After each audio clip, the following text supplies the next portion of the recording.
오늘 본문의 이야기를 우리는 탕자의 비유라고 부르죠. 대개 우리는 탕자하면 둘째 아들에게 초점을 맞춥니다. 그런데 이 비유는 사실상 두 아들의 이야기입니다. 그리고 두 아들의 모습을 우리는 통해서 오늘 우리의 모습을 돌아보게 됩니다. 이 두 아들의 이야기는 유다의 한 가정의 상황을 배경으로 갖고 있죠. 두 아들은 서로가 너무 다릅니다. 첫째 아들은 책임감이 있고 또 가정을 사랑하고 부지런하지요. 반면에 둘째 아들은 충동적이고 자유분방해서 조금이라도 매이지 않으려고 합니다. 이 둘의 관계를 보면 둘 다 서로에 대해서는 냉소적이고 자기중심적이고 사이가 벌어져 있는 것 같습니다.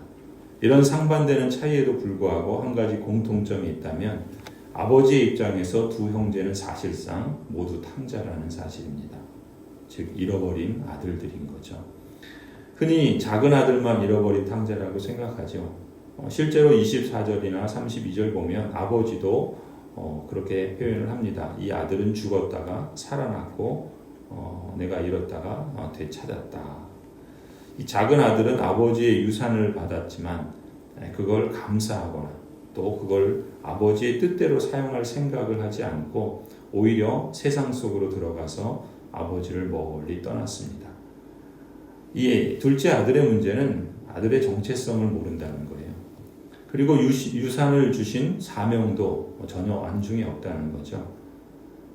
그저 자신만 생각하며 거기서 먹고 마시고 방탕하게 살면서 인생을 낭비하고 죽은 자처럼 하나님 없이 살았다는 것이죠.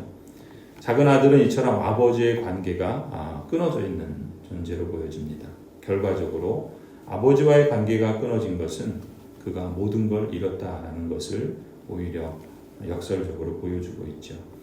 그것은 개인적인 삶에서만 그런 것이 아니라 사회적으로도 멸시를 당하기도 하고 또 도덕적으로도 또 당시의 유대 정결 의식법에 따라서도 이 사람은 그야말로 이방인과 같이 부정한 그런 존재라고 볼 수 있습니다. 실제로 이방인, 유대인들이 부정하게 여기는 그런 모습으로 또 전락하기도 하지요. 그리고 19절을 보면은 이 둘째 아들은 자기 존재의 가치를 완전히 잃어버립니다. 그런데 어느 날 불시에 갑자기 제정신이 들었다라고 말하죠. 하나님의 은혜라고 할 수 있습니다.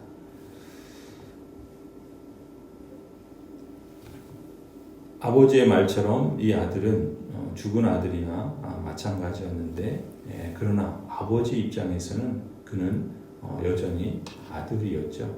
그래서 이 아들은 자신을 종처럼 여겨달라고 하지만 아버지는 여전히 그를 아들처럼 여겨주시고 또 그에게 환대를 해주십니다.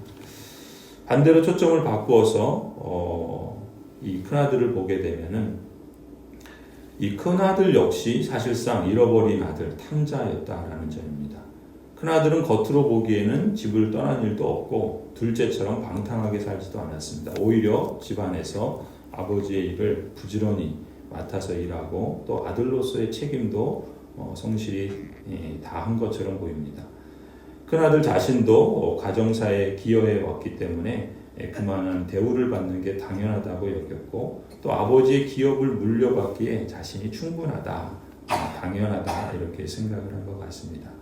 그런데 작은 아들이 멀리 떠났다가 방탕한 생활을 하다가 죄인의 꼴로 돌아왔을 때 이 첫째 아들, 큰아들이 보인 태도를 보면은 그의 속마음도 둘째 아들만큼이나 아버지와의 관계에서 잃어버린 존재였다라는 것을 여실히 보여줍니다.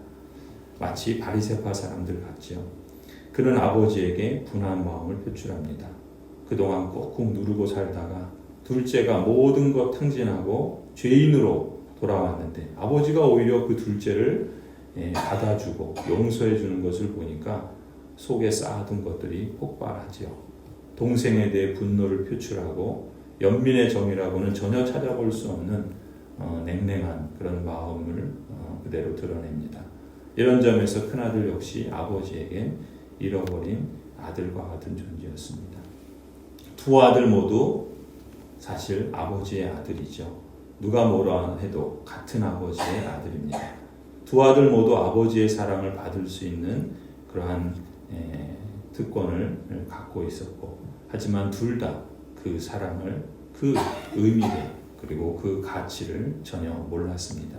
그래서 오히려 그들은 아버지의 사랑을 과소평가하고 그 가치를 제대로 누리지 못했던 것이죠.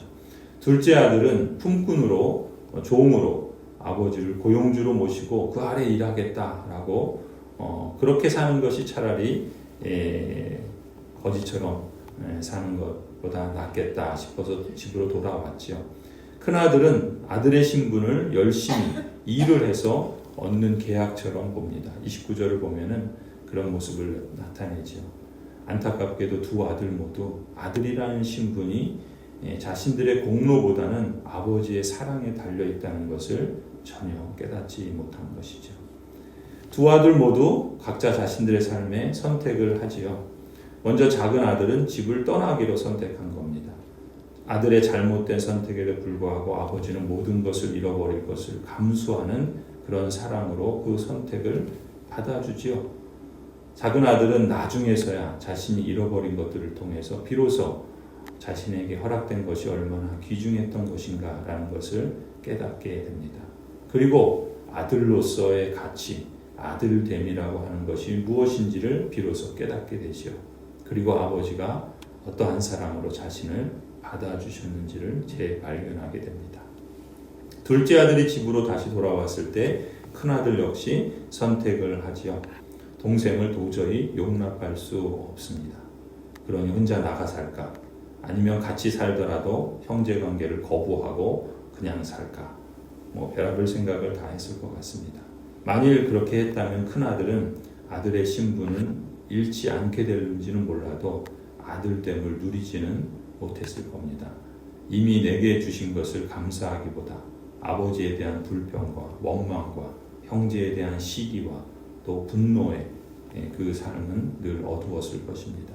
자신이 소유한 것들, 이미 그에게 베풀어 주신 아버지의 사랑, 그리고 그 아버지의 용서, 그리고 아버지의 그 동일한 은총을, 그 진정한 가치들을 이 두 아들은 모두 재발견할 필요가 있는 것이죠. 이 두 아들은 오늘날 우리 사회를 살아가는, 또 우리 신앙인들의 양극단의 모습을 보여줍니다. 하나님의 생명을 가진 자 같은데 여전히 세상으로 들어가서 세상 속에서 하나님과의 관계도 잃고 자신에게 주신 사명도 잃고 하나님을 떠난 자처럼 그렇게 살아가는 신자들이 있지요. 또 다른 큰 아들은 하나님의 그 품 안에 있어서 하나님이 기뻐하시는 일을 한다고 열심을 내고 또 그 일을 모든 걸 다 팽개치고 정말 최선을 다해서 성실하게 그렇게 열심히 일을 하지만 정작 하나님이 뜻이 무엇인지, 하나님이 기뻐하시는 것이 무엇인지, 하나님이 주신 복과 하나님이 주신 그 권리를, 그 의미들을 놓쳐버린 채 자기 일에만 열심을 품고 그렇게 분노와 불평과 원망 속에서 살아가는 그러한 신앙인도 없지 않습니다. 우리가 세상 속으로 깊이 들어가는 것도 문제이지만 마치 세상에 사는 사람이 아니라 영적인 것을 한다고 일상적인 삶과 하나님이 주신 그 삶의 가치와 하나님이 주신 부요함과 하나님이 허락하신 그 온전함을 잃어버린 채 양극단으로 치닫고 있는 그러한 어리석은 인생들, 그것이 오늘 우리 신앙인의 모습이 아닐까. 우리는 어디에 있는가?